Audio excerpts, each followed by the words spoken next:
Rhapsody of Realities, Tuesday 17 नवंबर 2020।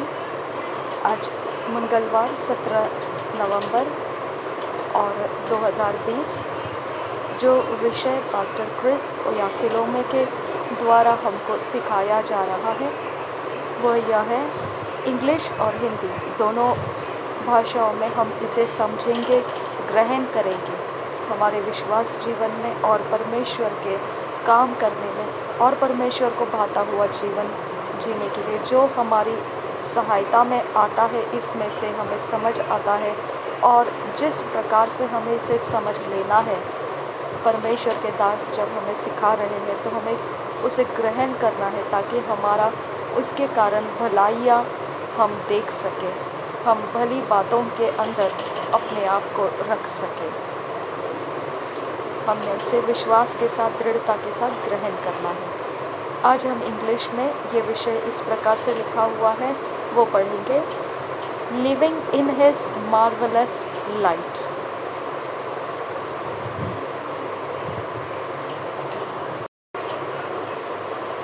उसके अनोखे उजियाले में जीवन जीना। उसके अनोखे उजियाले में जीना। यह वचन कोलोसियों की पत्री पहला अध्याय 12 और 13 वचन से लिया गया और ये हम इंग्लिश में पढ़ेंगे और हिंदी में भी पढ़ेंगे। Colossians 1st chapter 12 and 13 words, giving thanks unto the Father, who hath delivered us from the power of darkness, and hath translated us into the kingdom of his dear Son। इसी विषय को हम वचन को हम हिंदी में पढ़ेंगे। कोलोसियों की पत्री पहला अध्याय 12 और 13 वचन। कोलोसियों की पत्री एक अध्याय 12 और 13 वचन। और पिता का धन्यवाद करते रहो जिसने हमें इस योग्य बनाया कि ज्योति में पवित्र लोगों के साथ मिरास में सहभागी हो। उसी ने हमें अंधकार के वश से छुड़ाकर अपने प्रिय पुत्र के राज्य में प्रवेश कराया। इसी वचन को हम और एक बार पढ़ेंगे। कोलोसियों की पत्री एक अध्याय 12 और 13 वचन। इंग्लिश में कोलोसियंस 1st chapter 12 and 13 words, giving thanks unto the Father, who hath delivered us from the power of darkness and hath translated us into the kingdom of his dear Son। ये मुझे यहीं पर लिखा हुआ मिला है वचन, इसके लिए मैंने इसमें से पढ़ा है। असल में बाइबल के अंदर से मैंने ये नहीं पढ़ा है वचन, लेकिन हिंदी DSI बाइबल में से मैं पढ़ रही हूँ। देखिए यहाँ पर ये वचन इस प्रकार से है। कोलोसियों की पत्री एक अध्याय और 12 और 13 वचन। और पिता का धन्यवाद करते रहो जिसने हमें इस योग्य बनाया कि ज्योति में पवित्र लोगों के साथ मिरास में सहभागी हो। उसी ने हमें अंधकार के वश से छुड़ाकर अपने प्रिय पुत्र के राज्य में प्रवेश कराया। और एक बार पढ़ेंगे। और पिता का धन्यवाद करते रहो जिसने हमें इस योग्य बनाया कि ज्योति में पवित्र लोगों के साथ मिरास में सहभागी हो। उसी ने हमें अंधकार के वश से छुड़ाकर अपने प्रिय पुत्र के राज्य में प्रवेश कराया।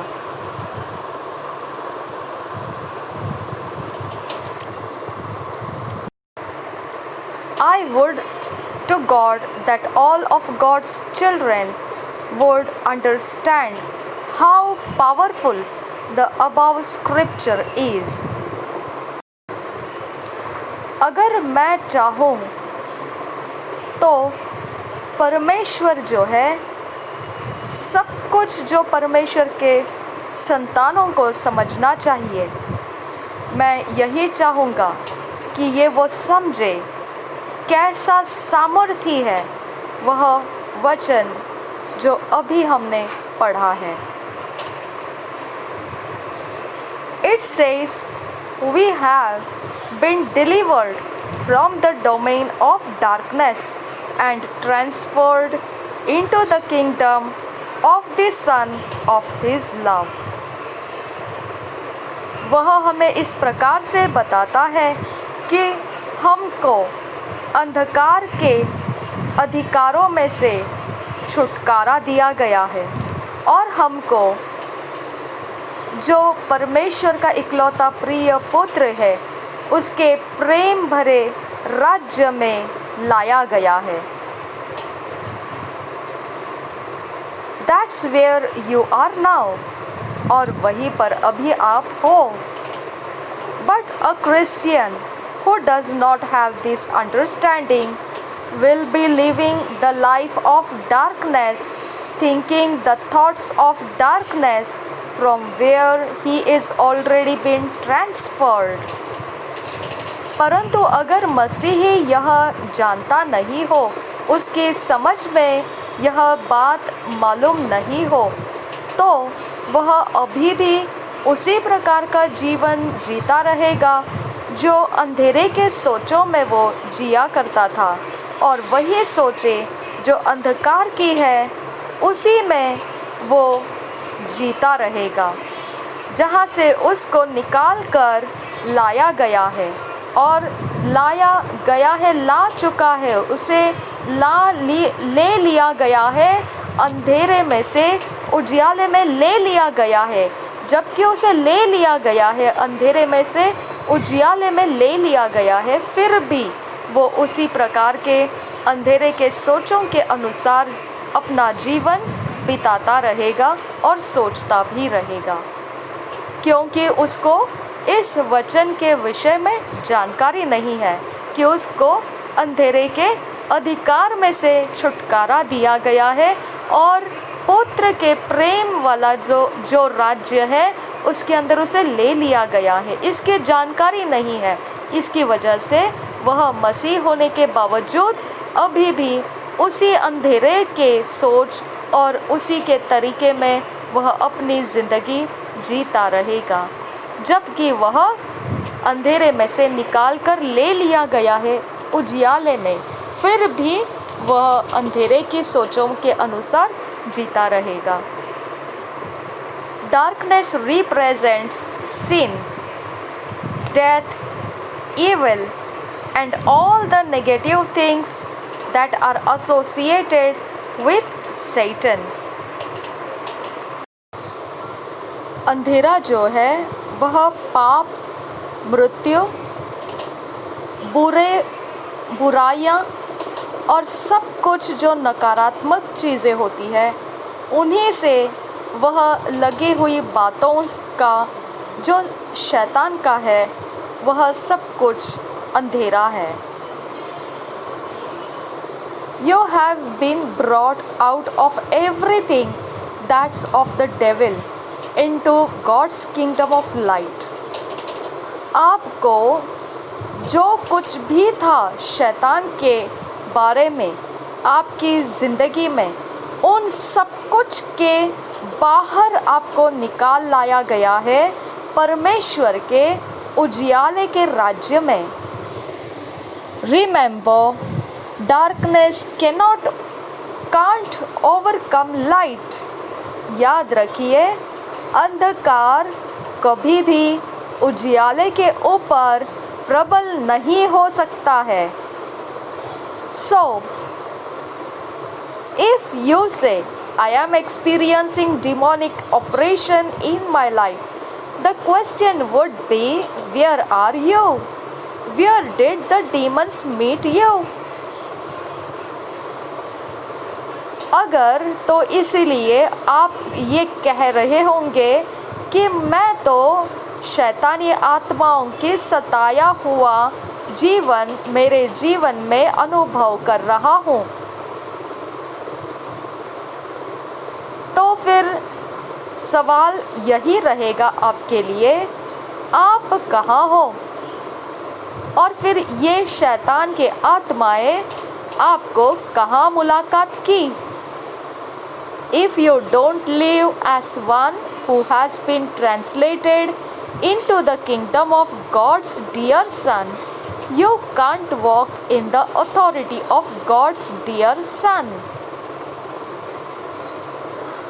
अगर आप उस प्रकार से जीवन नहीं जिएंगे जिस प्रकार से जिसे परमेश्वर के प्रिय पुत्र के राज्य में लाया गया है, वो प्रकार का जीवन अगर आप नहीं जी रहे हैं, तो फिर आप उसके जो परमेश्वर के प्रिय पुत्र के अधिकार है, उन अधिकारों में भी आप नहीं चल सकेंगे। You have got to understand, recognize and live as one who knows that he is being delivered from the domain of darkness and translated into God's marvelous light. आपको यह समझने की ज़रूरत है और पहचानना है और जीना है उस प्रकार से जिस इंसान को पता हो, जानकारी हो कि वह छुटकारा पाया है अंधेरे के अधिकारों में से और उसे लाया गया है परमेश्वर के अनोखे उजियाले में। Galatians 5:1 says, "Stand fast therefore in the liberty wherewith Christ hath made us free, and be not entangled again with the yoke of bondage." Refuse to be entangled by the yoke of bondage. अब देखिए गलतियों के पत्री के 5 अध्याय के 1 वचन में इस प्रकार से लिखा गया है, मसीह ने स्वतंत्रता के लिए हमें स्वतंत्र किया है, अतः इसी में स्थिर रहो और दासत्व के जुए में फिर से न जूतो।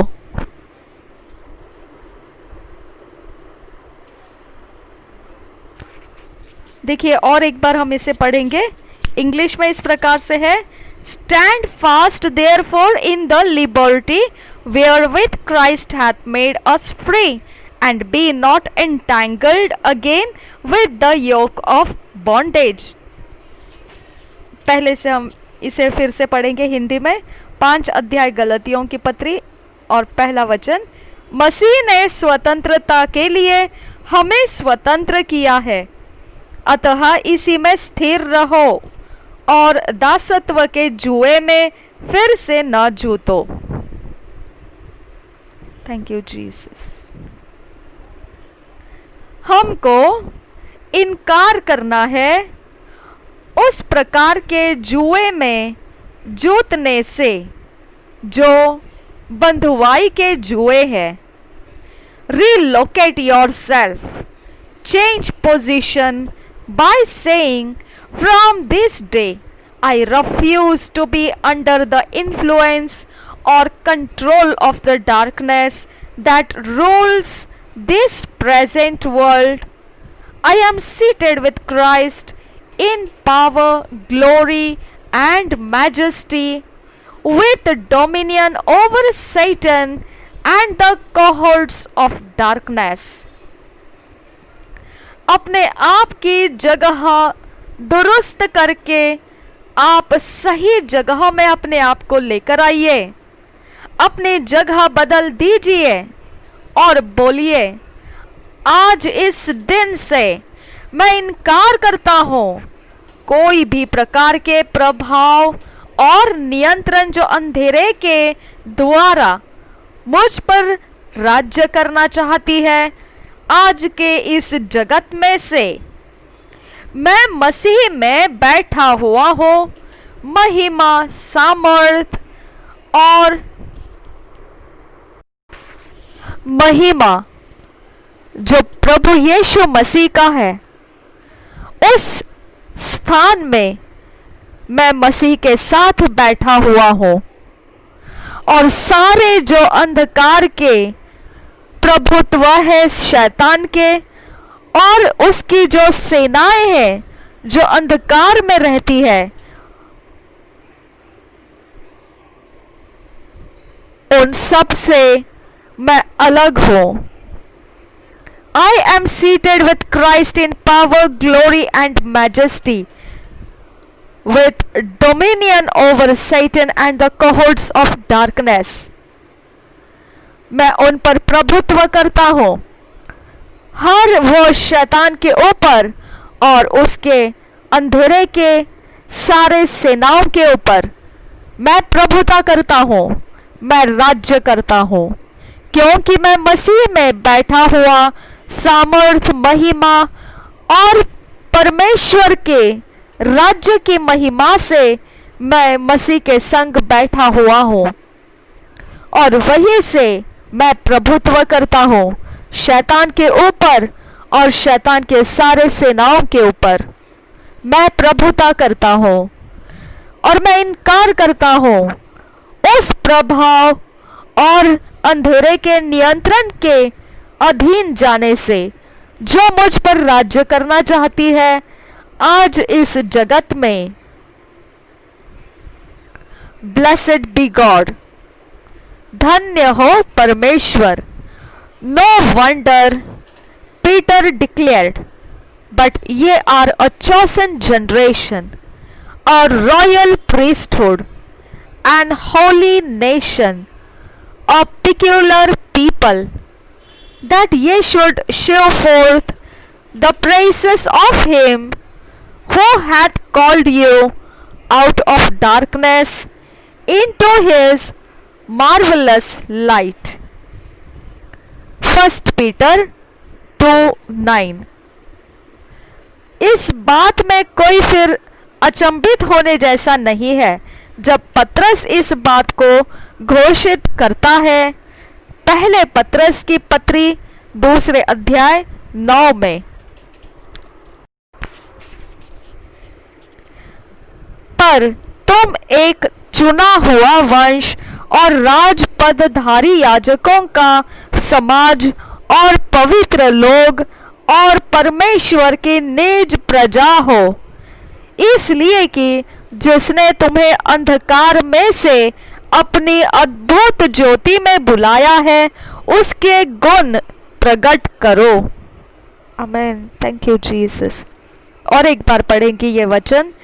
पर तुम एक चुना हुआ वंश और राजपदधारी याजकों का समाज और पवित्र लोग और परमेश्वर की निज प्रजा हो, इसलिए कि जिसने तुम्हें अंधकार में से अपनी अद्भुत ज्योति में बुलाया है उसके गुण प्रकट करो। कन्फेशन, जो हमें अंगीकार करना है वह हम अंगीकार करेंगे ऊंची आवाज में, विश्वास के साथ, दृढ़ता के साथ हम इसे अंगीकार करेंगे। I have been brought. जब मैं इंग्लिश में बोलती हूँ, आप अगर इंग्लिश में इसे दोहराना चाहते हैं आप इंग्लिश में दोहराइए, अगर हिंदी में आप दोहराना चाहेंगे आप हिंदी में दोहराइए, लेकिन मुंह से ऊंची आवाज में दृढ़ता के साथ इसे दोहराना जरूरी है।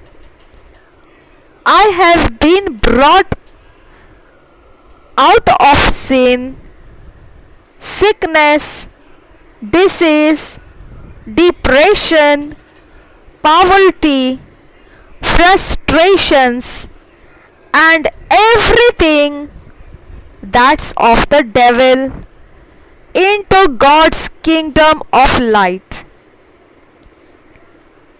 I set forth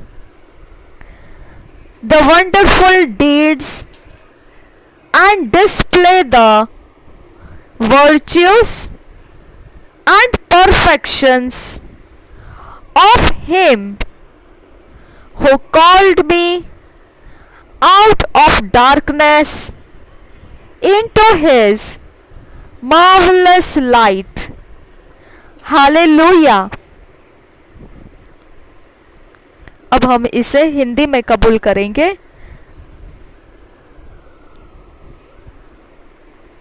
मैं पाप में से बाहर लाया गया हूं, पाप में से, बीमारियों में से, रोगों में से, निराशाओं में से, गरीबी में से, हर प्रकार के खिजाहट में से और सब प्रकार के शैतान में से मैं बाहर लाया गया हूं और मैं उजियाले का राज्य जो परमेश्वर का राज्य है उसमें लाया गया हूं।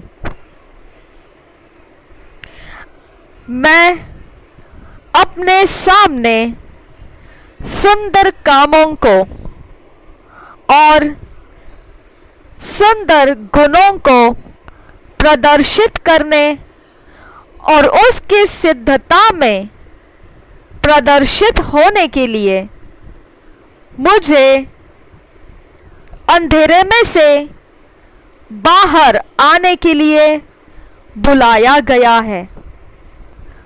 उसके महिमा भरे हुए उजियाले में, हालेलुया, जो अनोखा उजियाला है उसका, उसमें मुझे बुलाया गया है। Hallelujah.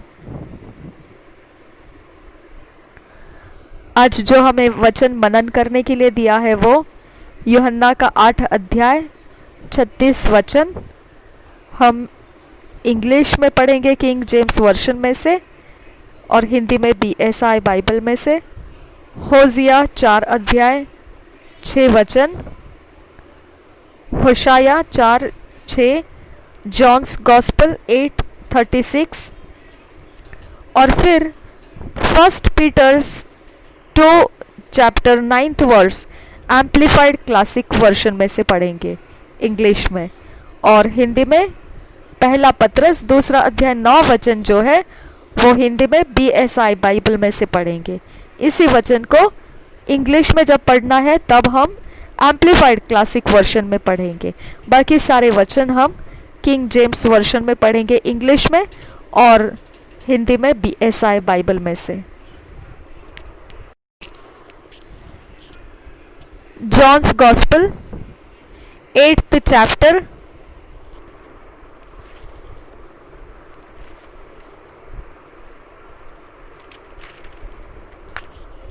36th verse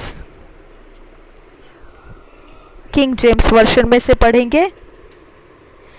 if the son therefore shall make you free, ye shall be free indeed. Amen. If the Son therefore shall make you free, ye shall be free indeed. Thank you, Jesus.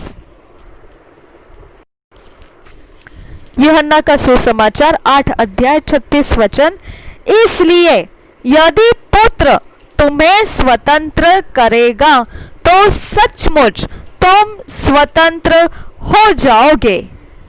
आमीन। इसलिए यदि पुत्र तुम्हें स्वतंत्र करेगा तो सचमुच तुम स्वतंत्र हो जाओगे। आमीन।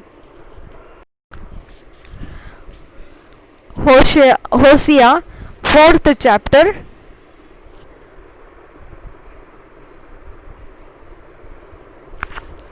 6th verse King James version में से पढ़ रहे हैं।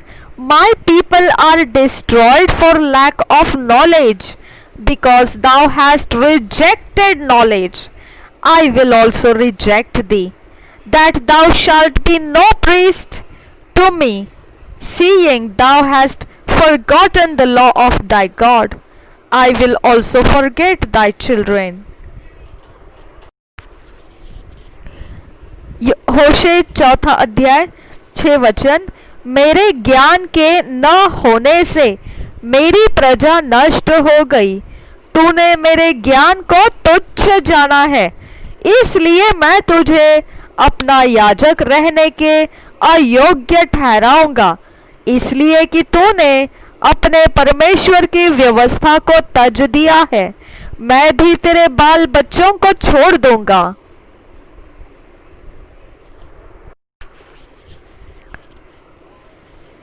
होशे 4 अध्याय का 6 वचन और एक बार पढ़ेंगे।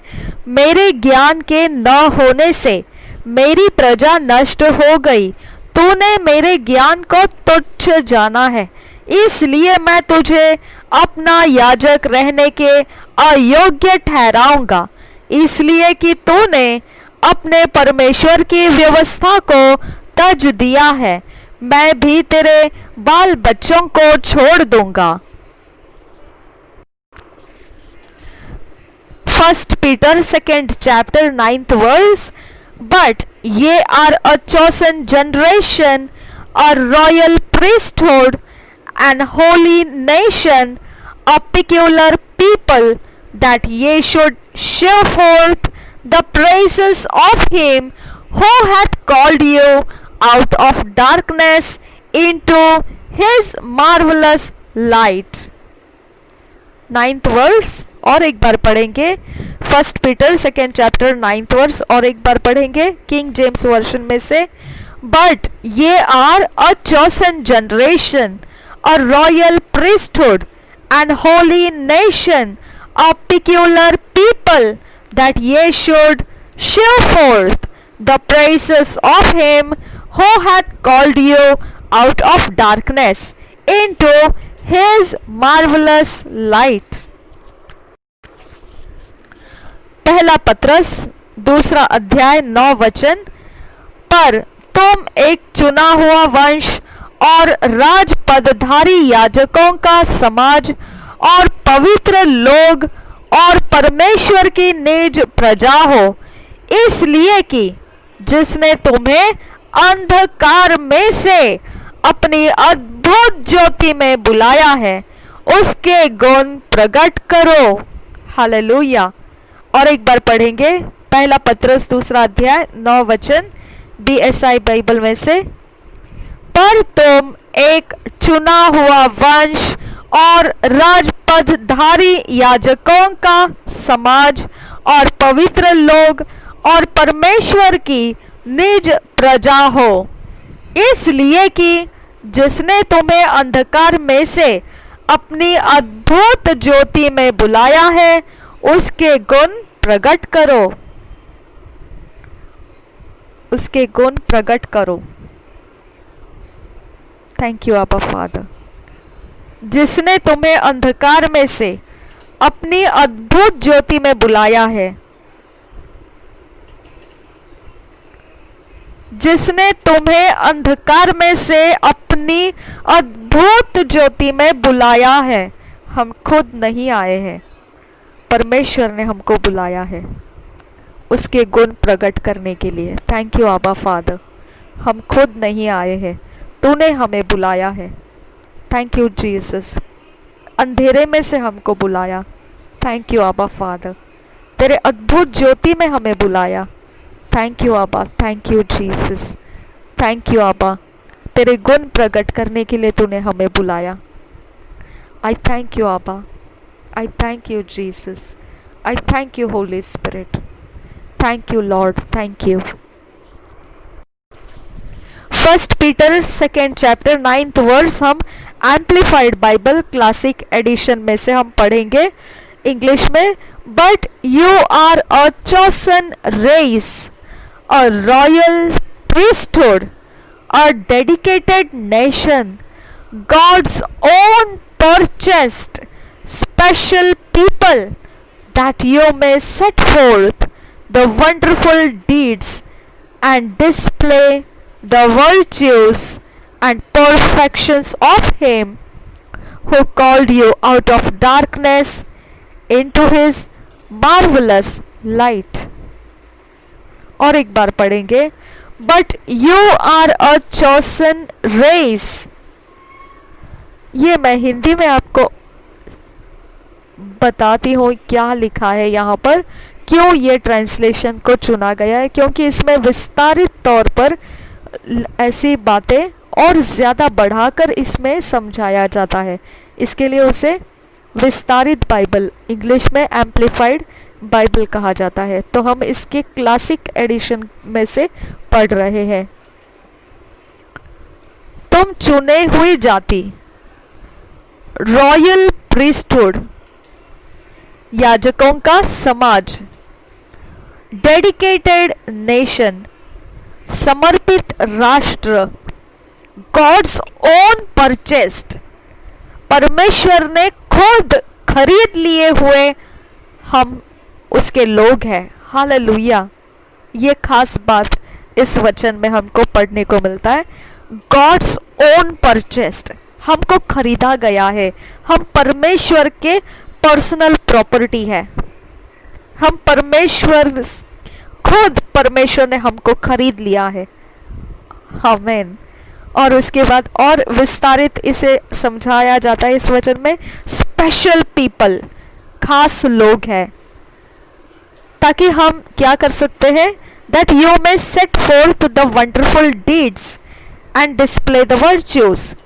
तो हम इसकी वजह से, क्यों हमको ऐसा किया गया है, परमेश्वर ने हमको ऐसा क्यों किया, क्योंकि हमको वो चाहता है कि उसके सुंदर कार्यों को और उसके गुणों को हम लोगों के सामने प्रकट कर सके इस पृथ्वी के ऊपर, और फिर उसकी सिद्धता को भी हमने प्रकट करना है, जिस सिद्धता से उसने हमको अंधेरे में से बाहर निकाला और उसके अनोखे उजियाले में लाया। ये इतना बड़ा समझाया जाता है विस्तारित बाइबल में। इसके लिए लोग इंग्लिश में इस प्रकार के वचन सीखने वाले अलग अलग तरह से, जिसने उसे समझाया होगा, उन बाइबल्स को पढ़ते हैं। तो हमने अभी जो पढ़ा वो विस्तारित बाइबल में से, मैंने अपने मर्जी से इसे हिंदी में ट्रांसलेट करके आपको बताया।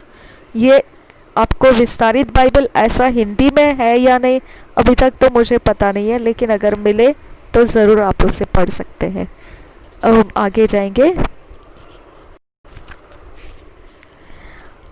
1 ईयर बाइबल रीडिंग प्लान, 1 साल का बाइबल रीडिंग प्लान जो है उसमें हेब्रियूज 13th chapter, Ezekiel 16th chapter. तो हमने 1 साल के बाइबल रीडिंग प्लान में इब्रानी की पत्री 13 अध्याय और यहेजकेल की भविष्यवाणी 16 अध्याय को पढ़ने वाले हैं। हेब्रियूज 13th चैप्टर फर्स्ट वर्स से पढ़ेंगे, किंग जेम्स वर्जन में से। exhortations to various duties, first verse से पढ़ेंगे। Let brotherly love continue, be not forgetful to entertain strangers, for thereby some have entertained angels unawares. Remember them that are in bonds, as bound with them, and them which suffer adversity, as being yourselves also in the body. Marriage is honorable in all, and the bed undefiled. But warmongers and adulterers God will judge. Let your conversation be without covetousness, and be content with such things as ye have, for he hath said, I will never leave thee nor forsake thee.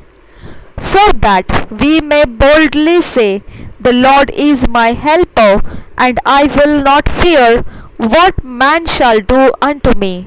Remember them which have the rule over you, who have spoken unto you the word of God, whose faith follow, considering the end of their conversation. Jesus Christ the same yesterday and today and forever. Be not carried about with divers and strange doctrines, for it is a good thing that the heart be established with grace, not with meats, which have not profited them that have been occupied therein. We have an altar whereof they have no right to eat which serve the tabernacle. For the bodies of those beasts whose blood is brought into the sanctuary by the high priest for sin are burnt without the camp. Wherefore Jesus also, that he might sanctify the people with his own blood, suffered without the gate. Let us go forth therefore unto him without the camp, bearing his reproach. For here have we no continuing city, but we seek one to come. By him, therefore, let us offer the sacrifice of praise to God continually, that is the fruit of our lips, giving thanks to his name. But to do good and to communicate, forget not. For with such sacrifices God is well pleased. Obey them that have the rule over you, and submit yourselves, for they watch for your souls, as they that must give account, that they may do it with joy, that they must do it with joy and not with grief, for that is unprofitable for you. Pray for us, for we trust we have a good conscience in all things, willing to live honestly. But I beseech you the rather to do this, that I may be restored to you the sooner. Now the God of peace, that brought again from the dead our Lord Jesus, that great shepherd of the sheep, through the blood of the everlasting covenant, make you perfect in every good work to do his will, working in you that which is well pleasing in his sight, through Jesus Christ, of whom be glory for ever and ever. Amen. And I beseech you, brethren, suffer the word of exhortation, for I have written a letter unto you in few words. Know ye that our brother Timothy is set at liberty, with whom, if he come shortly, I will see you.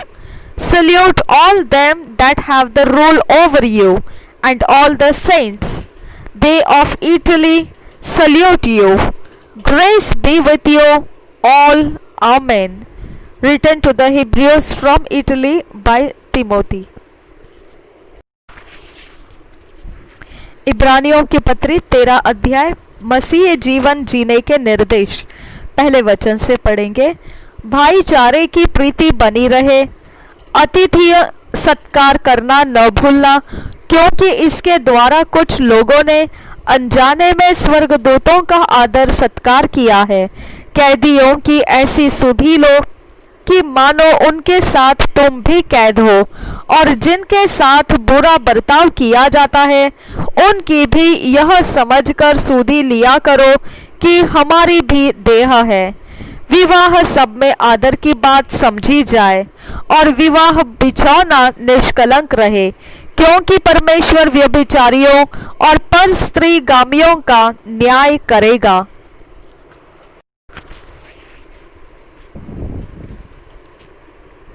तुम्हारा स्वभाव लोभ रहित हो, और जो तुम्हारे पास है उसी पर संतोष करो, क्योंकि उसने आप ही कहा है, मैं तुझे कभी न छोड़ूंगा और न कभी तुझे त्यागूंगा। इसलिए हम निडर होकर कहते हैं, प्रभु मेरा सहायक है, मैं न डरूंगा। मनुष्य मेरा क्या कर सकता है?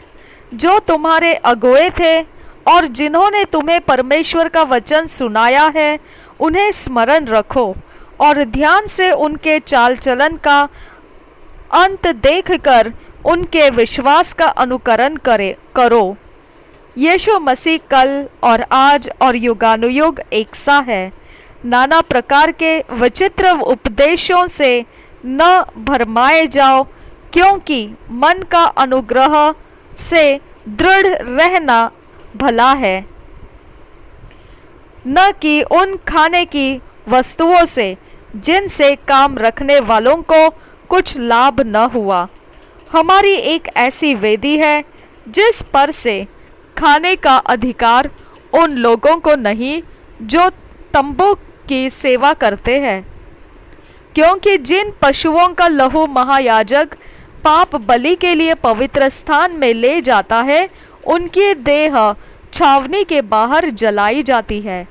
इसी कारण यीशु ने भी लोगों को अपने ही लहू के द्वारा पवित्र करने के लिए फाटक के बाहर दुख उठाया। इसलिए आओ उसकी निंदा अपने ऊपर लिए हुए छावनी के बाहर उसके पास निकल चले, क्योंकि यहाँ हमारा कोई स्थायी नगर नहीं, वरन हम एक आने वाले नगर की खोज में हैं। इसलिए हम उसके द्वारा स्तुति रूपी बलिदान अर्थात उन होठों का फल जो उसके नाम का अंगीकार करते हैं परमेश्वर को सर्वदा चढ़ाया करें। भलाई करना और उदारता दिखाना न भूलो, क्योंकि परमेश्वर ऐसे बलिदानों से प्रसन्न होता है। अपने अगुवों की आज्ञा मानो और उनके अधीन रहो, क्योंकि वे उनके समान तुम्हारे प्राणों के लिए जागते रहते हैं। जिन्हें लेखा देना पड़ेगा वे यह काम आनंद से करें, न कि ठंडी सांस ले लेकर, क्योंकि इस दशा में तुम्हें कुछ लाभ नहीं,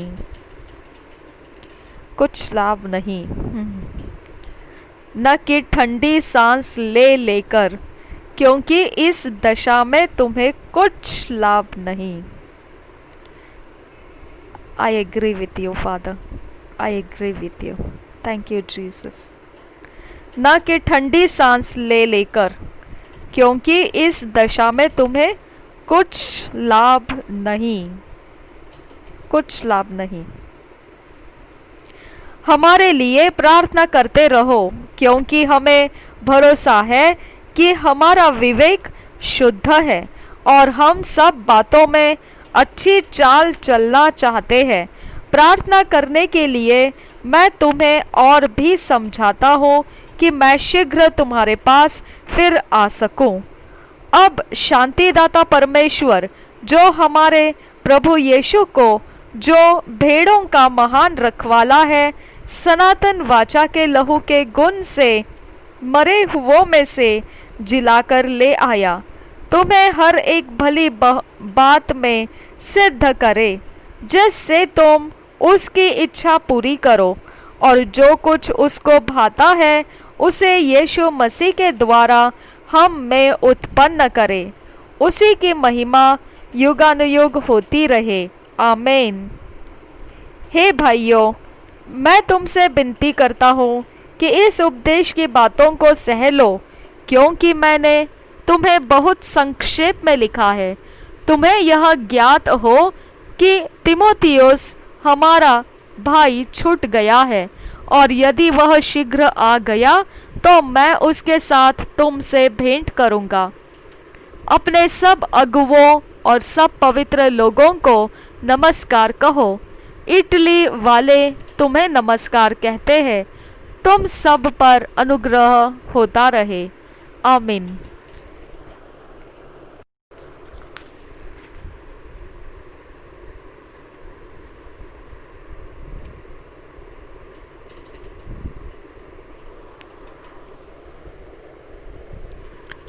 Ezekiel 16th chapter 1st verse से पढ़ेंगे।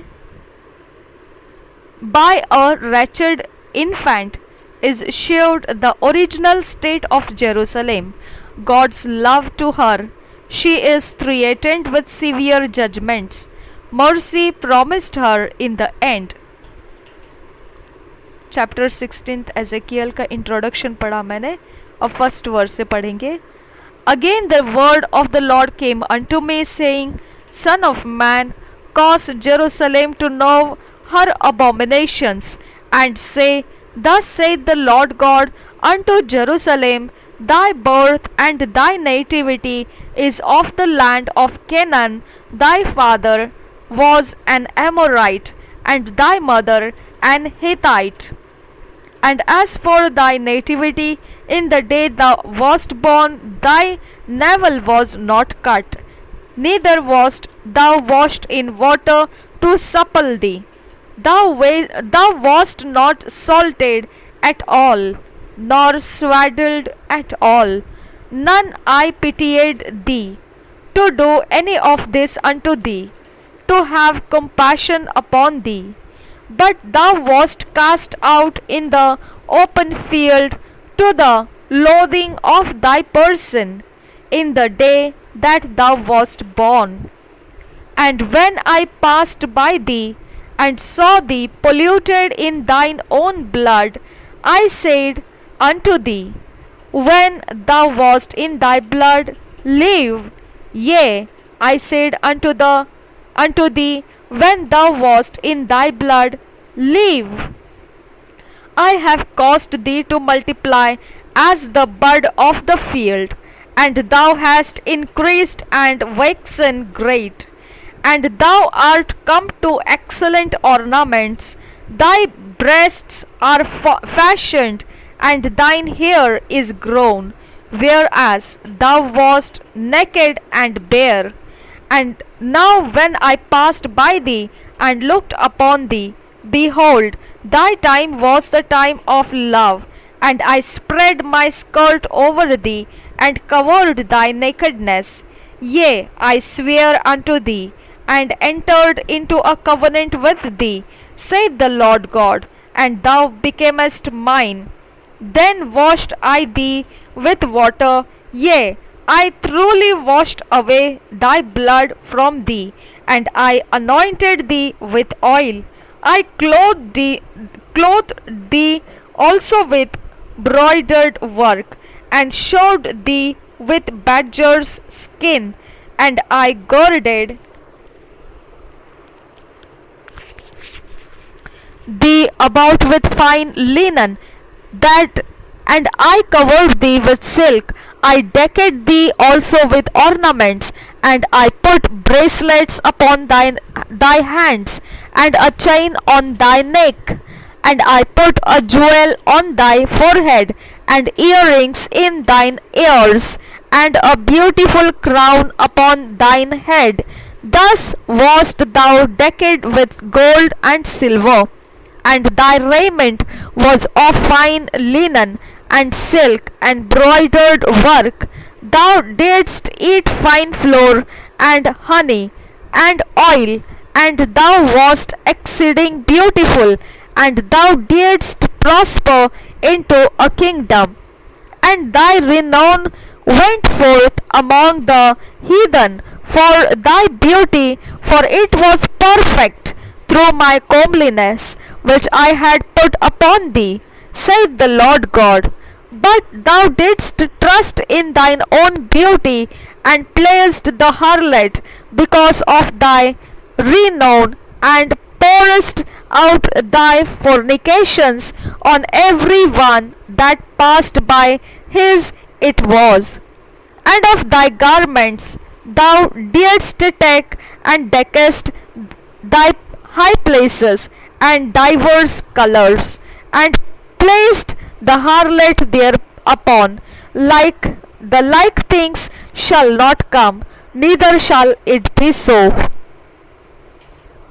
Thou hast also taken thy fair jewels of my gold and of my silver, which I had given thee, and madest to thyself images of men, and didst commit whoredom with them, and tookest thy broidered garments, and coverest them, and thou hast set mine oil and mine incense before them.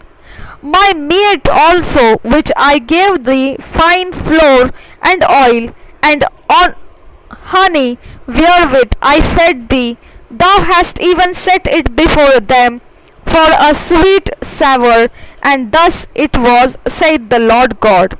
Moreover, thou hast taken thy sons and thy daughters, whom thou hast borne unto me, and this hast thou sacrificed unto them to be devoured. Is this of thy whoredom a small matter, that thou hast slain my children, and delivered them to cause them to pass through the fire for them? And in all then thine abominations and thy whoredoms, thou hast not remembered the days of thy youth, when thou wast naked and bare, and wast polluted in thy blood. And it came to pass after all thy wickedness, woe, woe unto thee, saith the Lord God. Take thou hast also built that thou hast also built unto thee an eminent place, and hast made thee an high place in every street. Thou hast built thy high place at every head of the way, and hast made thy beauty to be abhorred, and hast opened thy feet to every one that passed by, and multiplied thy whoredoms. Thou hast also committed fornication with the Egyptians, thy neighbors, great of flesh, and hast increased thy whoredoms to provoke me to anger. Behold, therefore I have stretched out my hand over thee, and have diminished thine ordinary food, and delivered thee unto the will of them that hate thee, the daughters of the Philistines, which are ashamed of thy lewd way.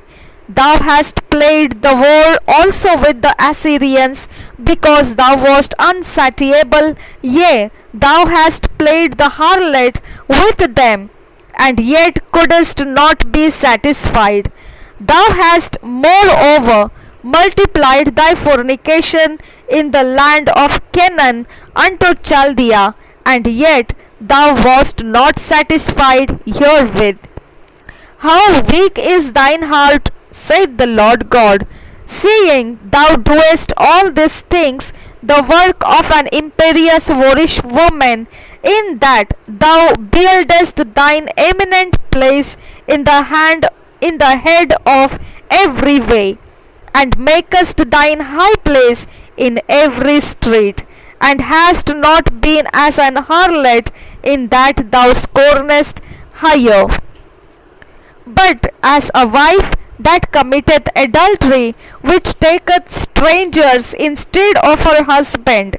They give gifts to all whores, but thou givest thy gifts to all thy lovers, and hirest them, then that they may come unto thee on every side for thy whoredom, and the contrary is in thee from other women in thy whoredoms, whereas none followeth thee to commit whoredoms, and in that thou givest a reward, and no reward is given unto thee. Therefore thou art contrary.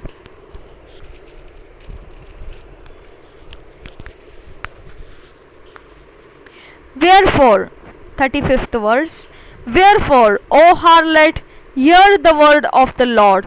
Thus saith the Lord God, because thy filthiness was poured out, and thy nakedness discovered through thy whoredoms with thy lovers, and with all the idols of thy abominations, and by the blood of thy children, which thou didst give unto them. Behold, therefore I will gather all thy lovers, with whom thou hast taken pleasure, and all them that thou hast loved, with all them that thou hast hated. I will even gather them round about against thee, and will discover thy nakedness unto them, that they may see all thy nakedness. And I will judge thee as women that break wedlock and shed blood are judged. And I will give thee blood in fury and jealousy. And I will also give thee into their hand, and they shall throw down thine eminent place, and shall break down by high places. They shall strip thee also of thy clothes, and shall take thy fair jewels, and leave thee naked and bare. They shall also bring up a company against thee, and they shall stone thee with stones, and thrust thee through with their swords. And they shall burn thine houses with fire, and execute judgments upon thee in the sight of many women. And I will cause thee to cease from playing the harlot, and thou also shalt give no hire any more. So will I make my fury toward thee to rest, and my jealousy shall depart from thee, and I will be quiet, and will be no more angry, because thou hast not remembered the days of thy youth, but hast fretted me in all these things. Behold, therefore I also will recompense thy way upon thine head, saith the Lord God. And thou shalt not commit this lewdness above all thine abominations. Behold, every one that useth proverbs shall use this proverb against thee, saying, As is the mother, so is her daughter. Thou art thy mother's daughter, that loatheth her husband and her children, and thou art the sister of thy sisters, which loathe their husbands and their children. Your mother was an Hittite, and your father an Amorite, and thine elder sister is Samaria, she and her daughters that dwell at thy left hand, and thy younger sister that dwelleth at thy right hand is Sodom and her daughters. Yet hast thou not walked after their ways, nor done after their abominations? But as if that were a very little thing, thou wast corrupted more than they all in thy ways.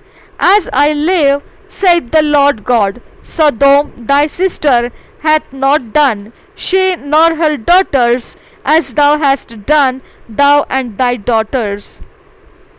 Behold, this was the iniquity of thy sister Sodom. Pride, fullness of bread, and abundance of idleness was in her and in her daughters. Neither did she strengthen the hand of the poor and needy, and they were haughty and committed abomination before me. Therefore I took them away as I saw good. Neither hath Samaria committed half of thy sins, but thou hast multiplied thine abominations more than they, and hast justified thy sisters in all thine abominations which thou hast done. Thou also, which hast judged thy sisters, bear thine own shame for thy sins, that thou hast committed more abominable than they. They are more righteous than thou. Yea, be thou confounded also, and be thy shame, and bear thy shame in that thou hast justified thy sisters, when I shall bring again their captivity, the captivity of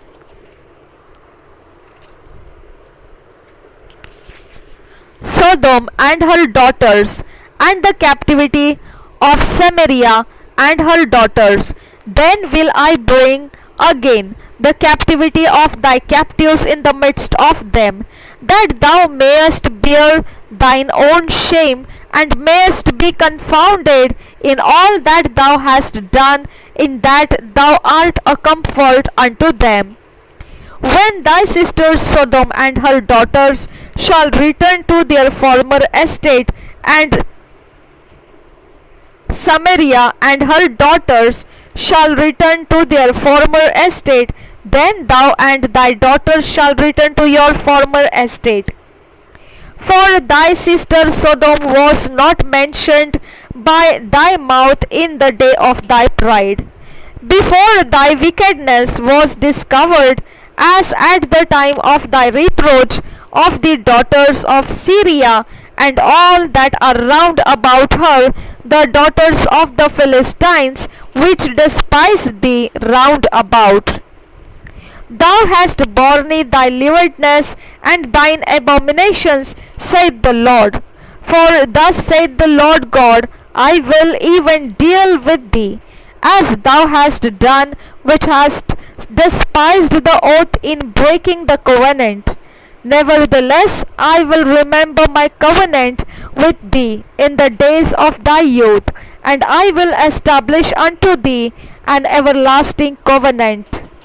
Then thou shalt remember the ways and be ashamed, when thou shalt receive thy sisters, thine elderly and thy younger, and I will give them unto thee for daughters, but not by thy covenant. And I will establish my covenant with thee, and thou shalt know that I am the Lord. That thou mayest remember and be confounded, and never open thy mouth any more because of thy shame, when I am pacified toward thee, for all that thou hast done, saith the Lord God.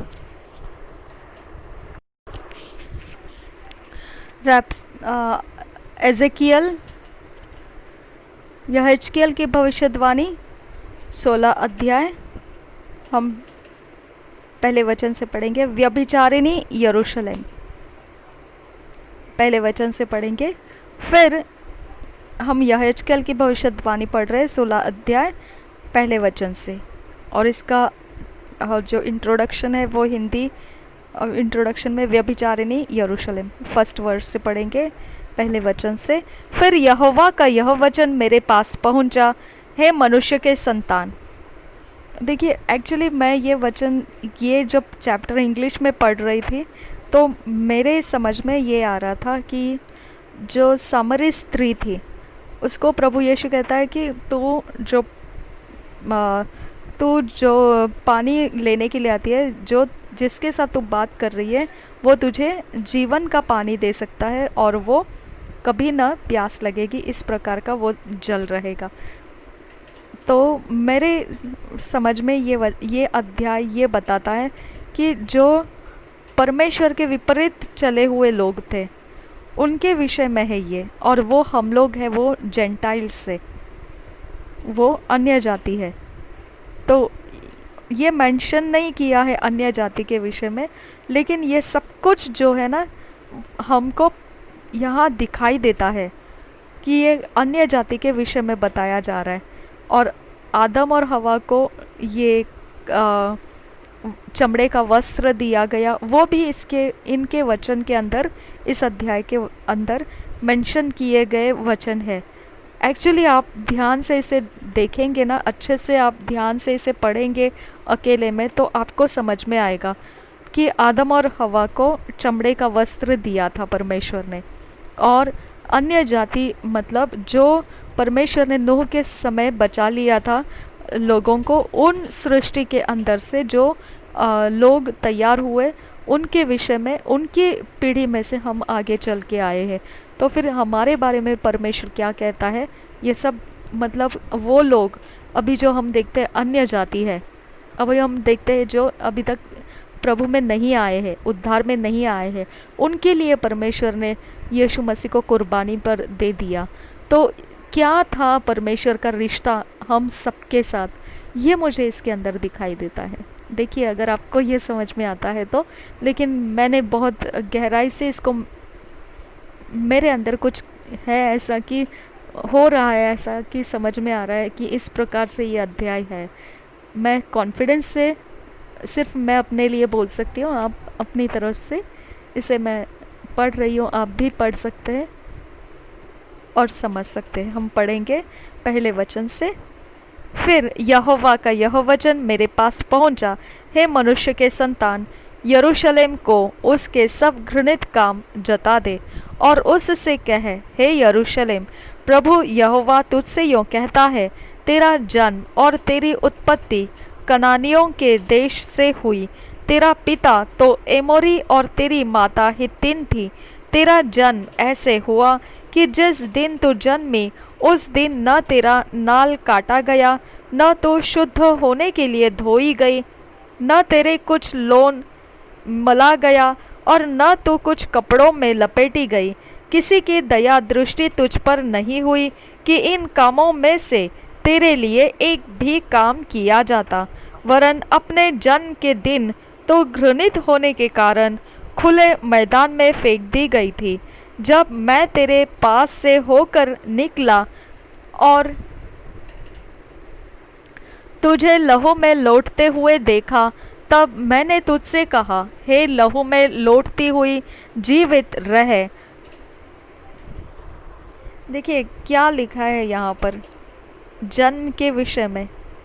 तेरा जन्म और तेरी उत्पत्ति कनानियों के देश से हुई। तेरा पिता तो एमोरी और तेरी माता हित्तिन थी। ठीक है, 7 वचन से हम पढ़ेंगे आगे। फिर मैंने तुझे खेत के पौधे के समान बढ़ाया और तू बढ़ते बढ़ते बड़ी हो गई और अति सुंदर हो गई। तेरी छातियाँ सुडौल हुई और तेरे बाल बढ़े, तो भी तू नंगी थी। मैंने फिर तेरे पास से होकर जाते हुए तुझे देखा और अब तू पूरी स्त्री हो गई थी। इसलिए मैंने तुझे अपना वस्त्र ओढ़ाकर तेरा तन ढांप दिया और सौगंध खाकर तुझसे वाचा बांधी, और तू मेरी हो गई। प्रभु यहोवा की यही वाणी है। तब मैंने तुझे जल से नहलाकर तुझ पर से लहू धो दिया और तेरी देह पर तेल मला। फिर मैंने तुझे बूटेदार वस्त्र और सुइसों के चमड़े की जूतियाँ पहनाई और तेरी कमर में सूक्ष्म सन बांधा और तुझे रेशमी कपड़ा ओढ़ाया। तब मैंने तेरा श्रृंगार किया और तेरे हाथों में चूड़ियाँ और गले में हार पहनाया। फिर मैंने तेरी नाक में नथ और तेरे कानों में बालियां पहनाई और तेरे सिर पर शोभायमान मुकुट धरा। तेरे आभूषण सोने चांदी के और तेरे वस्त्र सूक्ष्म सन रेशम और बूटेदार कपड़े के बने। फिर तेरा भोजन मैदा मधु और तेल हुआ और तू अत्यंत सुंदर वरन रानी होने के योग्य हो गई। तेरी सुंदरता की कीर्ति अन्य जातियों में फैल गई, क्योंकि उस प्रताप के कारण जो मैंने अपने ओर से तुझे दिया था, तू अत्यंत सुंदर थी। प्रभु यहोवा की यही वाणी है। परंतु तू अपनी सुंदरता पर भरोसा करके अपनी नामवरी के कारण व्यभिचार करने लगी और सब यात्रियों के संग बहुत कुकर्म किया, और जो कोई तुझे चाहता था उसी से मिलती थी। तूने अपने वस्त्र लेकर रंग बिरंगे ऊंचे स्थान बना लिए और उन पर व्यभिचार किया। ऐसे कुकर्म किए जो न कभी हुए और न होंगे। तूने अपने सुशोभित गहने लेकर जो मेरे दिए हुए सोने चांदी के थे, उनसे पुरुषों की मूर्तें बना ली और उनसे भी व्यभिचार करने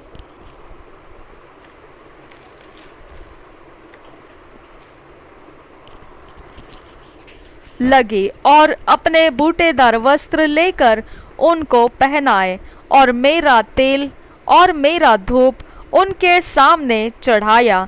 जो भोजन मैंने तुझे दिया था, अर्थात जो मैदा तेल और मधु मैं तुझे खिलाता था, वह सब तूने उनके सामने सुखदायक सुगंध करके रखा।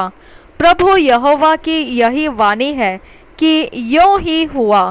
फिर तूने अपने पुत्र पुत्रियां लेकर जिन्हें तूने मेरे लिए जन्म दिया, उन मूर्तों को नैवेद्य करके चढ़ाई।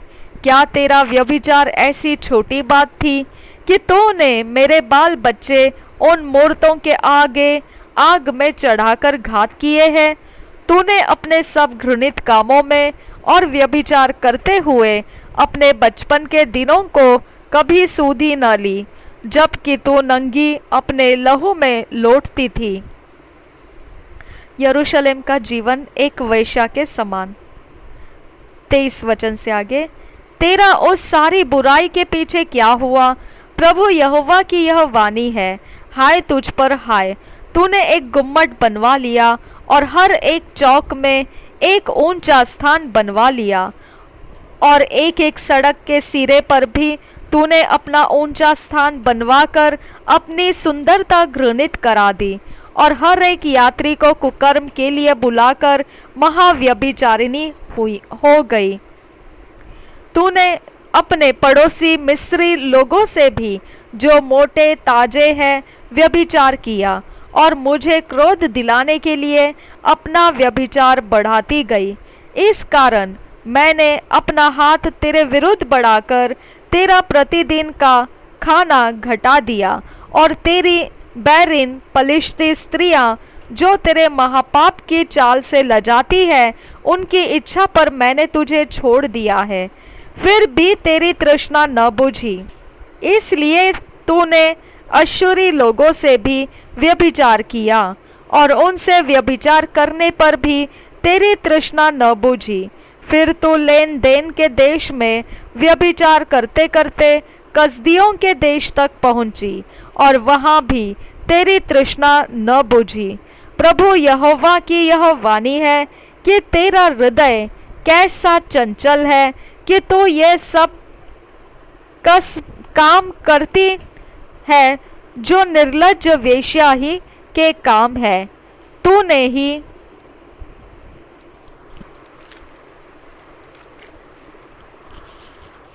तूने हर एक सड़क के सिरे पर जो अपना गुम्मट और हर चौक में अपना ऊंचा स्थान बनवाया है, क्या इसी में तू वेश्या के समान नहीं ठहरी? क्योंकि तू ऐसी कमाई पर हंसती है। तो व्यभिचारिणी पत्नी है, तो पराये पुरुषों को अपने पति के बदले ग्रहण करती है। सब वेश्याओं को तो रुपया मिलता है, परंतु तूने अपने सब मित्रों को स्वयं रुपये देकर और उनको लालच दिखाकर बुलाया है कि वे चारों ओर से आकर तुझसे व्यभिचार करे। इस प्रकार तेरा व्यभिचार अन्य व्यभिचारियों से उल्टा है। तेरे पीछे कोई व्यभिचारी नहीं चलता, और तू किसी से दाम लेती नहीं, वरन तू ही देती है। इसी कारण तू उल्टी ठहरी। यरूशलेम को परमेश्वर का दंड। इस कारण हे वेश्या, यहोवा का वचन सुन। प्रभु यहोवा यों कहता है, तूने जो व्यभिचार में अति निर्लज्ज होकर अपनी देह अपने मित्रों को दिखाई और अपनी मूर्तों से घृणित काम किए और अपने बच्चों का लहू बहाकर उन्हें बलि चढ़ाया है, इस कारण देख, मैं तेरे सब मित्रों को जो तेरे प्रेमी हैं और जितनों से तूने प्रीति लगाई और जितनों से तूने बैर रखा, उन सबों को चारों ओर से तेरे विरुद्ध इकट्ठा करके उनको तेरी देह नंगी करके दिखाऊंगा, और वे तेरा तन देखेंगे। तब मैं तुझको ऐसा दंड दूंगा जैसा व्यभिचारिणियों और लहू बहाने वाली स्त्रियों को दिया जाता है, और क्रोध और जलन के साथ तेरा लहू बहाऊंगा। इस रीति मैं तुझे उनके वश में कर दूंगा, और वे तेरे गुम्मटों को ढा देंगे और तेरे ऊंचे स्थानों को तोड़ देंगे। वे तेरे वस्त्र जबरन उतारेंगे और तेरे सुंदर गहने छीन लेंगे और तुझे नंगा करके छोड़ देंगे। तब तेरे विरुद्ध एक सभा इकट्ठी करके वे तुझ पर पथराव करेंगे और अपनी कटारों से आर पार छेदेंगे। तब वे आग लगाकर तेरे घरों को जला देंगे और तुझे बहुत सी स्त्रियों के देखते दंड देंगे, और मैं तेरा व्यभिचार बंद करूँगा और तो फिर छिनाले के लिए दाम न देगी। जब मैं तुझ पर पूरी जलजलाहट प्रकट कर चुकूंगा, तब तुझ पर और न जलूंगा, वरन शांत हो जाऊंगा और फिर न रिसियाऊंगा।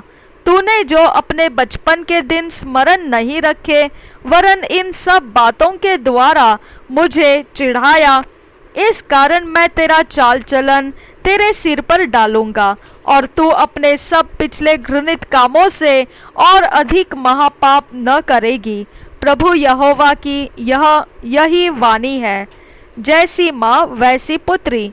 44 वचन से आगे, देख, सब कहावत कहने वाले तेरे विषय यह कहावत कहेंगे, जैसी माँ वैसी पुत्री। तेरी माँ जो अपने पति और बच्चों से घृणा करती थी, तू भी ठीक उसकी पुत्री ठहरी, और तेरी बहनें जो अपने अपने पति और बच्चों से घृणा करती थी, तो भी ठीक उनकी बहन निकली। तेरी माता हित्तीन और पिता इमोरी था। तेरी बड़ी बहन शमरोन है, जो अपनी पुत्रियों समेत तेरी बाईं ओर रहती है, और तेरी छोटी बहन जो तेरी दाहिनी ओर रहती है, वह पुत्रियों समेत सदोम है। तो उनकी सी चाल नहीं चली और न उनके से घृणित कामों ही से संतुष्ट हुई। यह तो बहुत छोटी बात ठहरती, परंतु तेरा सारा चाल चलन उनसे भी अधिक बिगड़ गया। प्रभु यहोवा की यह वाणी है, मेरे जीवन की सौगंध, तेरी बहन सदोम ने अपनी पुत्रियों समेत तेरे और तेरी पुत्रियों के समान काम नहीं किए। देख, तेरी बहन सदोम का अधर्म यह था कि वह अपनी पुत्रियों सहित घमंड करती, पेट भर भर के खाती और सुख चैन से रहती थी, और दीन दरिद्र को न संभालती थी। अतः वह गर्व करके मेरे सामने घृणित काम करने लगी, और यह देखकर मैंने उन्हें दूर कर दिया। फिर शमरोन ने तेरे पापों के आधे भी पाप नहीं किए। तूने तो हम उससे बढ़कर घृणित काम किए, और अपने घोर घृणित कामों के द्वारा अपनी बहनों से जीत गई। इसलिए तूने जो अपनी बहनों का न्याय किया, इस कारण लज्जित हो, क्योंकि तूने उनसे बढ़कर घृणित पाप किए हैं। इस कारण वे तुझसे कम दोषी ठहरी है। इसलिए तू इस बात से लज्जा कर और लजाती रहे, क्योंकि तूने अपनी बहनों को कम दोषी ठहराया है। सदोम और शमरोन की पुनर्स्थापना 53 वचन से आगे, जब मैं उनको अर्थात पुत्रियों सहित सदोम और शमरोन को बंधुआई से लौटा लाऊंगा, तब उनके बीच ही तेरे बंदियों को भी लौटा लाऊंगा, जिससे तू लजाती रहे और अपने सब कामों को देखकर लजाए, क्योंकि तू उनकी शांति ही का कारण हुई है। तेरी बहनें सदोम और शमरोन अपनी अपनी पुत्रियों समेत अपनी पहली दशा को फिर पहुँचेगी, और तू भी अपनी पुत्रियों सहित अपनी पहली दशा को फिर पहुँचेगी। जब तक तेरी बुराई प्रकट न हुई थी, अर्थात जिस समय तक तू आसपास के लोगों समेत अरामी और पलिश्ती स्त्रियों की, जो अब चारों ओर से तुझे तुच्छ जानती है, नाम धराई करती थी, उन अपने घमंड के दिनों में तो तू अपनी बहन सदोम का नाम भी न लेती थी, परंतु अब तुझको अपने महापाप और घृणित कामों का भार आप ही उठाना पड़ा है। यहोवा की यही वाणी है, एक वाचा जो सदा तक ठहरेगी।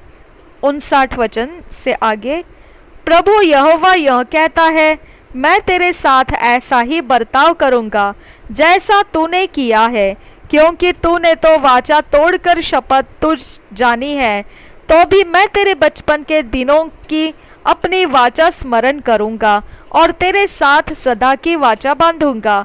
जब तू अपनी बहनों को अर्थात अपनी बड़ी और छोटी बहनों को ग्रहण करे, तब तू अपना चाल चलन स्मरण करके लज्जित होगी और मैं उन्हें तेरी पुत्रियां ठहरा दूंगा, परंतु यह तेरी वाचा के अनुसार न करूंगा।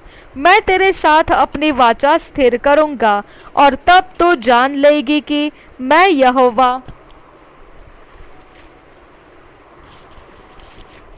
हूँ, जिससे तू स्मरण करके लज्जित हो और लज्जा के मारे फिर कभी मुंह न खोले। यह उस समय होगा जब मैं तेरे सब कामों को ढांपूंगा। प्रभु यहोवा की यही वाणी है। पहला यूहन्ना 3 अध्याय उसका 13 वचन से लेकर 24 वचन तक पढ़ेंगे। Marvel not, my brethren, if the world hate you. We know that we have passed from death unto life, because we love the brethren. He that loveth not his brother abideth in death. Whosoever hateth his brother is a murderer, and ye know that no murderer hath eternal life abiding in him. Hereby perceive we the love of God, because he laid down his life for us, and we ought to lay down our lives for the brethren. But whoso hath this world's good, and seeth his brother have need, and shutteth up his bowels of compassion from him, how dwelleth the love of God in him? My little children, let us not love in word, neither in tongue, but in deed and in truth. And hereby we know that we are of the truth, and shall assure our hearts before him. For if our heart condemn us, God is greater than our heart, and knoweth all things. Beloved, if our heart condemn us not, then have we confidence toward God, and whatsoever we ask we receive of him, because we keep his commandments and do those things that are pleasing in his sight. And this is his commandment, that we should believe on the name of his Son, Jesus Christ, and love one another as he gave us commandment. And he that keepeth his commandments dwelleth in him, and he in him. And hereby we know that he abideth in us, by the Spirit which he hath given us.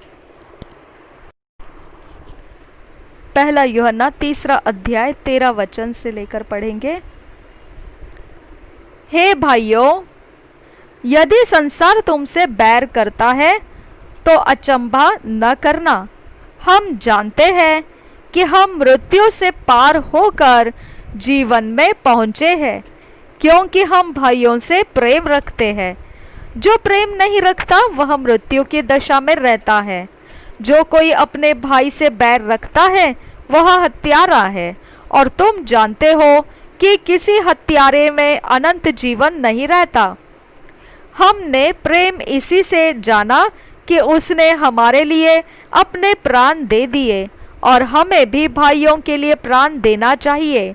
पर जिस किसी के पास संसार की संपत्ति हो और वह अपने भाई को कंगाल देखकर उस पर तरस खाना न चाहे, तो उसमें परमेश्वर का प्रेम कैसा बना रह सकता है? हे बालकों, हम वचन और जीभ ही से नहीं, पर काम और सत्य के द्वारा भी प्रेम करें, परमेश्वर के सम्मुख हियाव। 19 वचन से आगे, इसी से हम जानेंगे कि हम सत्य के हैं, और जिस बात में हमारा मन हमें दोष देगा उसके विषय में हम उसके सामने अपने अपने मन को ढाढ़स दे सकेंगे, क्योंकि परमेश्वर हमारे मन से बड़ा है और सब कुछ जानता है। हे प्रियो, यदि हमारा मन हमें दोष न दे तो हमें परमेश्वर के सामने हियाव होता है, और जो कुछ हम मांगते हैं वह हमें उससे मिलता है, क्योंकि हम उसकी आज्ञाओं को मानते हैं और जो उसे भाता है वही करते हैं। उसकी आज्ञा यह है कि हम उसके पुत्र यीशु मसीह के नाम पर विश्वास करें और जैसा उसने हमें आज्ञा दी है उसी के अनुसार आपस में प्रेम रखें। जो उसकी आज्ञाओं को मानता है वह उसमें और वह उनमें बना रहता है, और इसी से अर्थात उस आत्मा से जो उसने हमें दिया है हम जानते हैं कि वह हम में बना रहता है। देखो यहाँ पे एक बात समझ में आता है, हम परमेश्वर का वचन मुर्दों जैसा नहीं पढ़ सकते हैं, मुर्दों जैसा नहीं पढ़ सकते, हम जीवित लोग हैं। कुछ समझ में आ जाता है यहाँ पर ये समझ में आ जाता है कि जो वचन कह रहा है, देखो 24 वचन कहता है कि जिसके अंदर आत्मा है परमेश्वर का, उसी के कारण हमको मालूम पड़ता है कि वह परमेश्वर में बना है और परमेश्वर उसमें बना है। तो forget it my friend, forget it. अगर कोई परमेश्वर का है, ऐसा जन कहता है कि मैं परमेश्वर का हूँ, मैं परमेश्वर का हूँ, मैं नया जन्म पाया हुआ नई सृष्टि हूँ, तो फिर उसके अंदर से परमेश्वर का आत्मा उसके अंदर से काम करना चाहिए, उसके अंदर से तरस का आत्मा काम करना चाहिए। ओके, उसके अंदर से परमेश्वर के गुण प्रकट होना चाहिए। ओके, अगर परमेश्वर के गुण और परमेश्वर का कंपैशन, परमेश्वर का प्रेम, परमेश्वर का आत्मा है, वो परमेश्वर का आत्मा अगर हमारे अंदर से कार्य करके हम मैनिफेस्ट प्रकट करते हैं, तो हम में यीशु है और यीशु और पिता दोनों हम में है पवित्र आत्मा के द्वारा, और हम यीशु में है और पिता में है पवित्र आत्मा के द्वारा।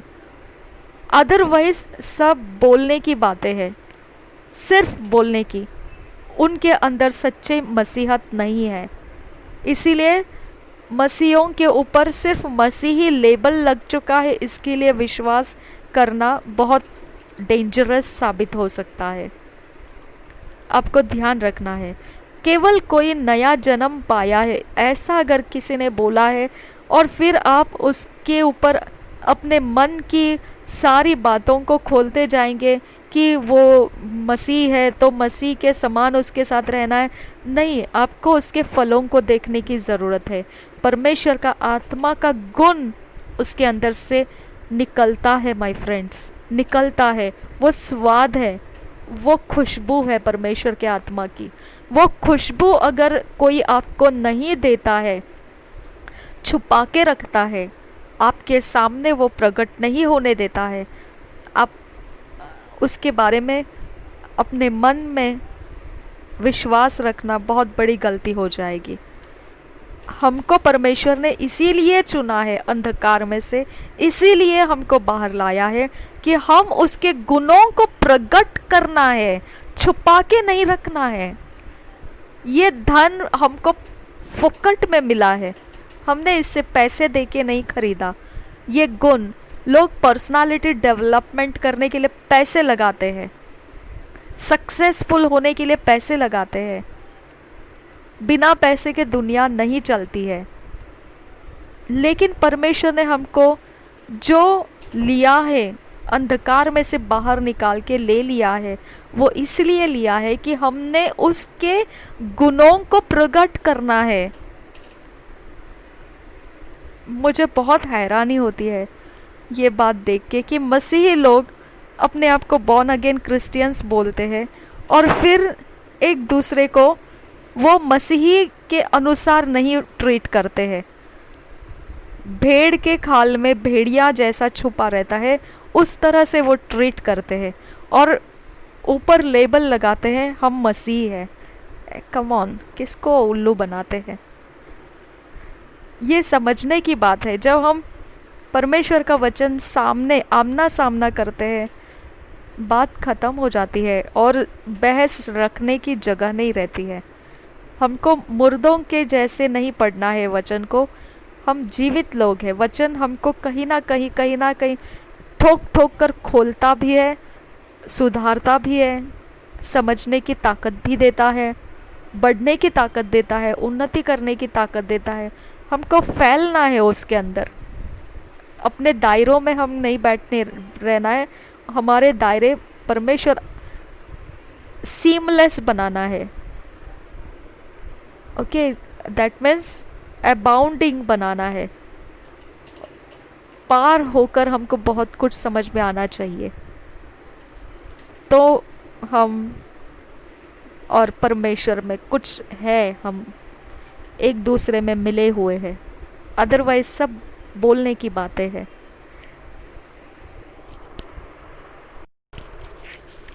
एजेकियल 48th चैप्टर हम 2 साल के बाइबल रीडिंग प्लान में से पढ़ चुके हैं। 1 जॉन 3 चैप्टर 13 to 24 वर्ड्स पढ़ चुके हैं 2 साल के बाइबल रीडिंग प्लान में से। 1 जॉन 3 चैप्टर 13 to 24 वर्ड्स पढ़ चुके हैं। पहले यूहन्ना 3 अध्याय 13 से 24 वचन हम पढ़ चुके हैं। अब हम 2 साल के बाइबल रीडिंग प्लान में अगला जो है यह हिजकिय्याह की भविष्यवाणी 48 अध्याय है, जो हम इंग्लिश में अभी पढ़ेंगे किंग जेम्स वर्शन में से, आगे पढ़ेंगे BSI बाइबल में से उसी अध्याय को। Ezekiel chapter 48, the portions of the 12 tribes. Now these are the names of the tribes. From the north end to the coast of the way of Hethlon, as one goeth to Hamath Hazarenan, the border of Damascus northward to the coast of Hamath, for these are his sides east and west, a portion for Dan.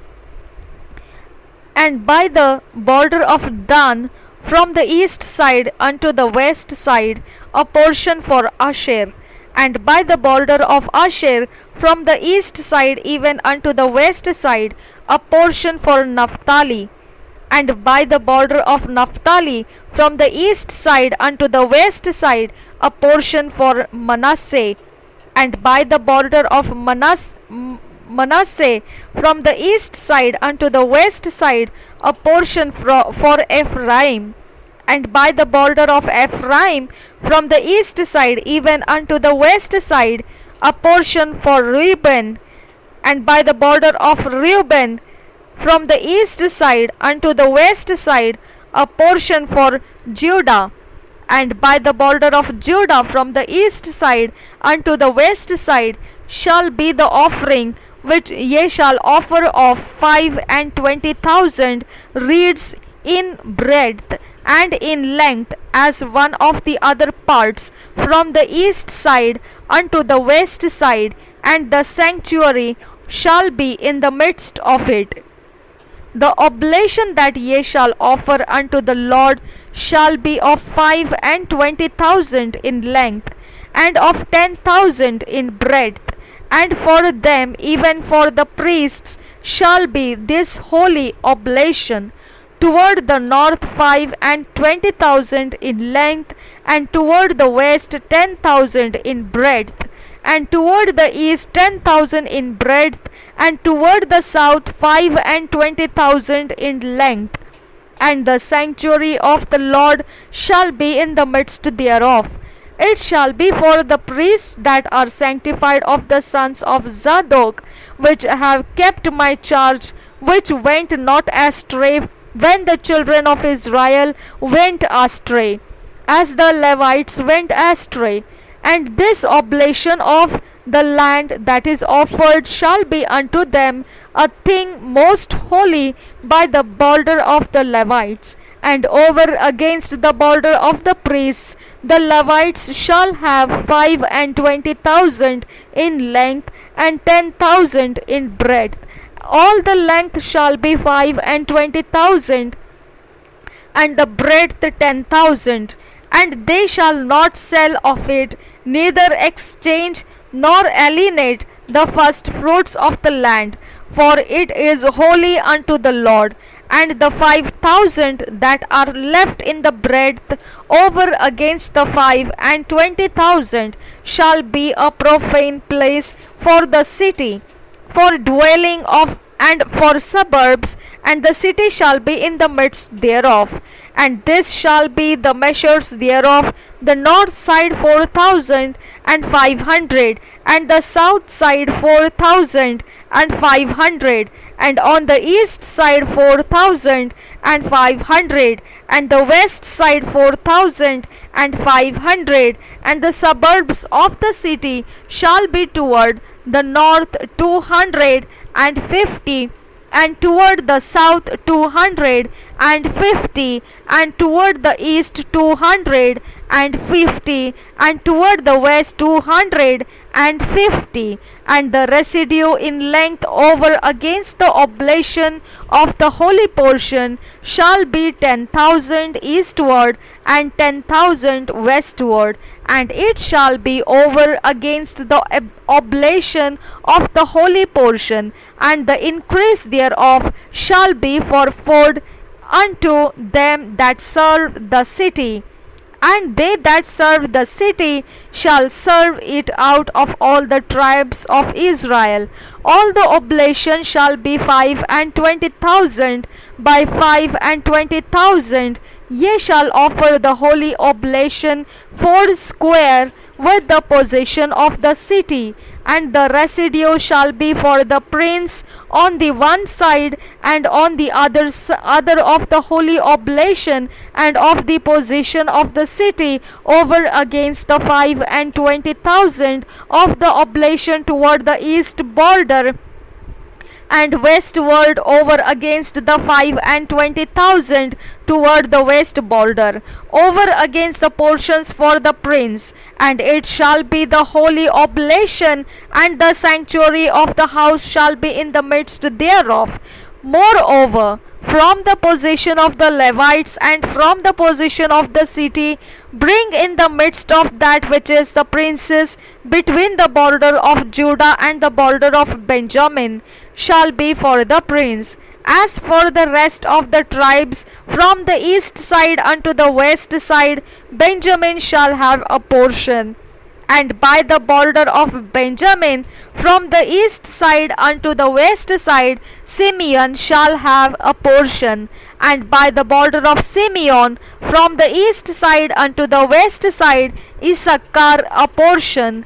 And by the border of Issachar, from the east side unto the west side, Zebulun a portion.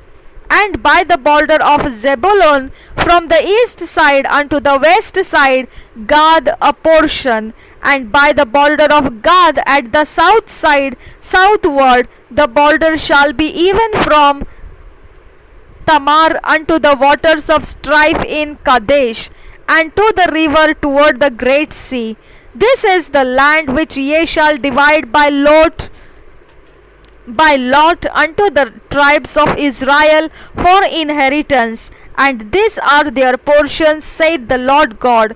And these are the goings out of the city on the north side, 4,400 measures.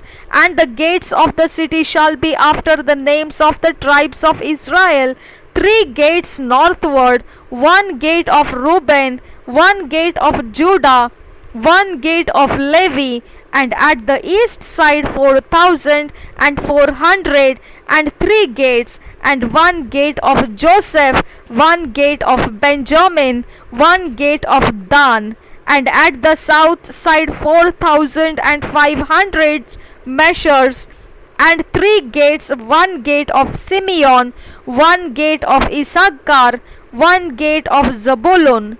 At the west side 4,500 with their 3 gates, 1 gate of Gad, 1 gate of Asher, 1 gate of Naphtali. It was round about 18,000 measures. And the name of the city from that day shall be, The Lord is there.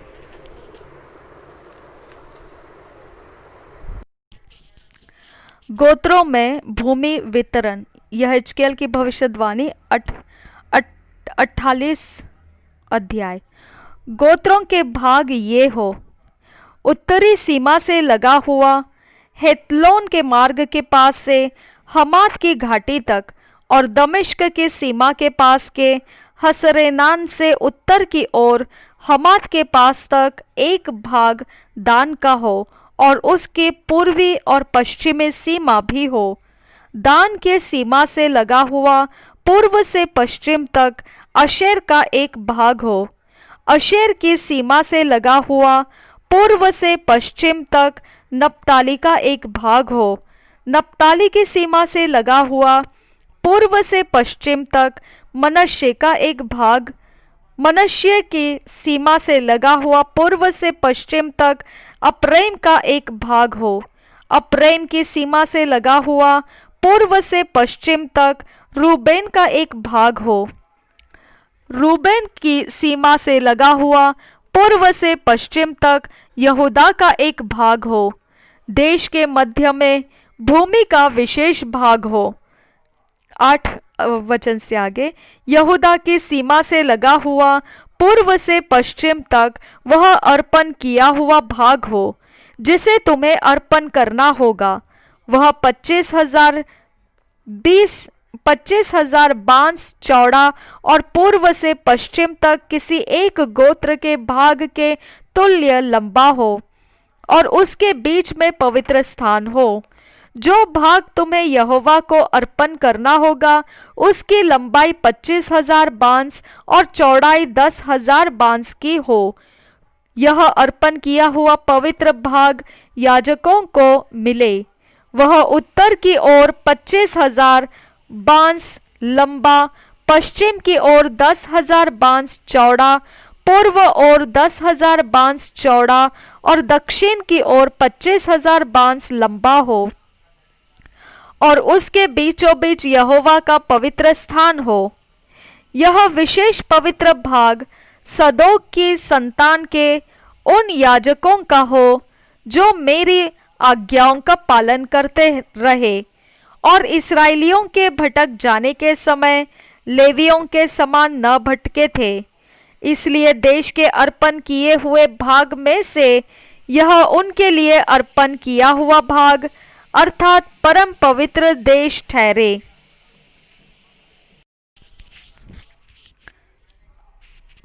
और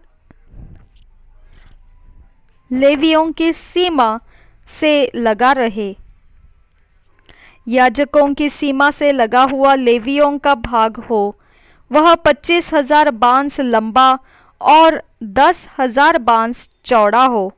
सारी लंबाई 25,000 बांस की और चौड़ाई 10,000 बांस की हो।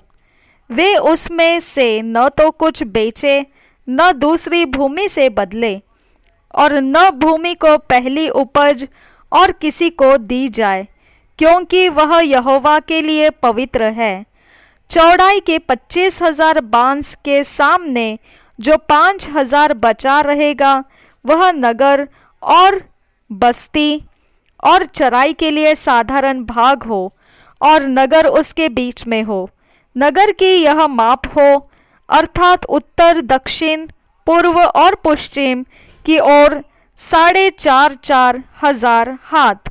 नगर के पास उत्तर, दक्षिण, पूर्व, पश्चिम में चराइयाँ हो जो 250 बांस चौड़ी हो।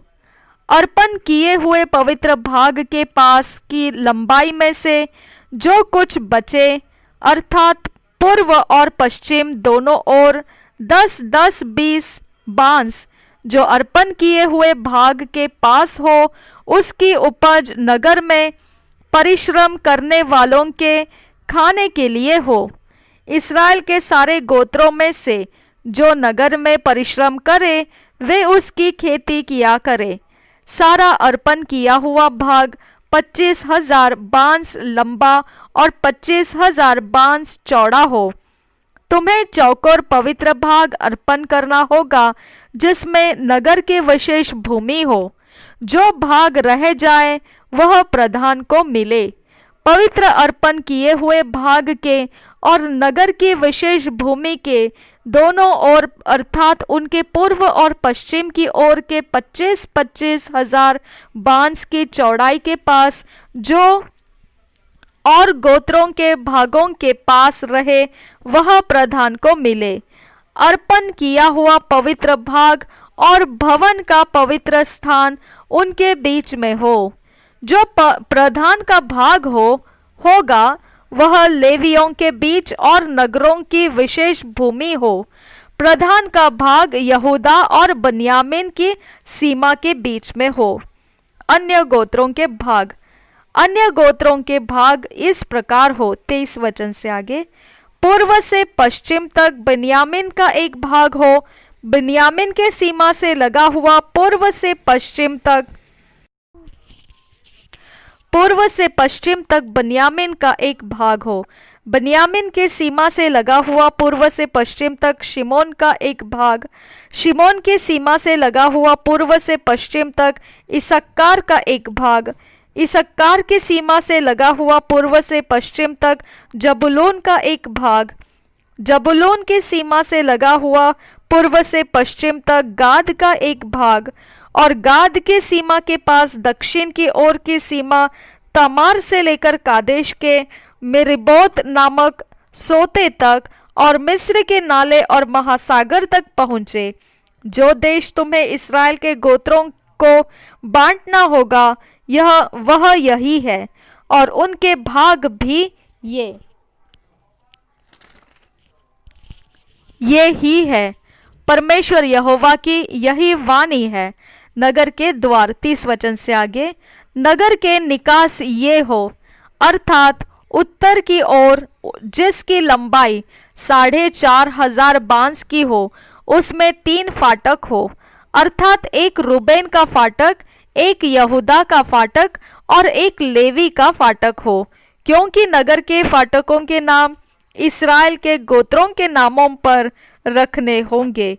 पूर्व की ओर सीमा 4,500 बांस लंबी हो और उसमें 3 फाटक हो, अर्थात एक यूसुफ का फाटक, एक बन्यामीन का फाटक और एक दान का फाटक हो।